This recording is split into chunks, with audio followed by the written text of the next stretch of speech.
आजचा अनुभव सांगली जिल्ह्यातील शिरोळा येथील आनंदा कुंभार या दादांचा आहे.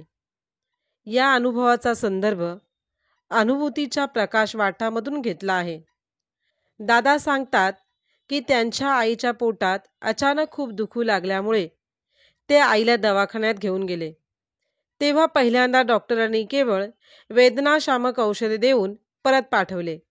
वारंवार होणाऱ्या पोटदुखीच्या तक्रारीमुळे डॉक्टरांनी वेगवेगळ्या टेस्ट केल्या व सोनोग्राफी केल्यानंतर कॅन्सरचे निदान झाले व टेस्ट रिपोर्ट पुणे येथे पाठवले. पुण्याहून कॅन्सरचे पूर्ण निदान झाल्यानंतर हे ऐकल्यावर दादा व त्यांचे संपूर्ण कुटुंबच हबकून गेले. त्याचवेळी दादांची पत्नी त्यांच्या शेजारच्या ताईंकडे गेली व तिने स्वामी महाराजांच्या पुस्तकांची विचारणा केली. तेव्हा तिथेच शेजारच्या ताईंनी त्यांना दिंडोरी प्रणीत श्री स्वामी समर्थ सेवा मार्ग सांगितला व परमपूज्य गुरुमाऊलींच्या दुवा व औषधाबद्दलही माहिती सांगितली.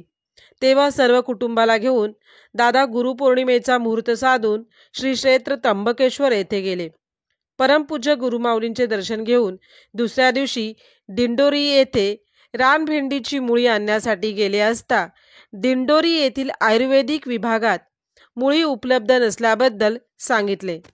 पण दादांनी मनोमन स्वामी महाराजांना विनंती केली की महाराज, माझी आई लवकर बरी होण्यासाठी मला ही मुळी कोणत्याही परिस्थितीत मिळू दे. तेव्हा तेथील एका सेवेकराने सांगितले, मी पुन्हा जरा शोधून पाहतो. आणि त्याने शोधल्यानंतर त्याला एकच मुळी मिळाली व दादांना त्या मुळीच्या रूपाने परमपूज्य गुरुमाऊलींचा आशीर्वादच मिळाला व त्या औषधाच्या प्रभावाने दादांची आई कॅन्सरच्या रोगातून पूर्ण बरी झाली. श्री स्वामी महाराजांच्या सेवेमुळे व परमपूज्य गुरुमाऊली यांच्या कृपाशीर्वादामुळे दादांचे कुटुंब अतिशय मोठ्या संकटातून वाचले आणि दादांना स्वामी सेवेची एक मोठी प्रचिती आली. इथे मला आवर्जून तारक मंत्राच्या त्या ओळींची आठवण होते.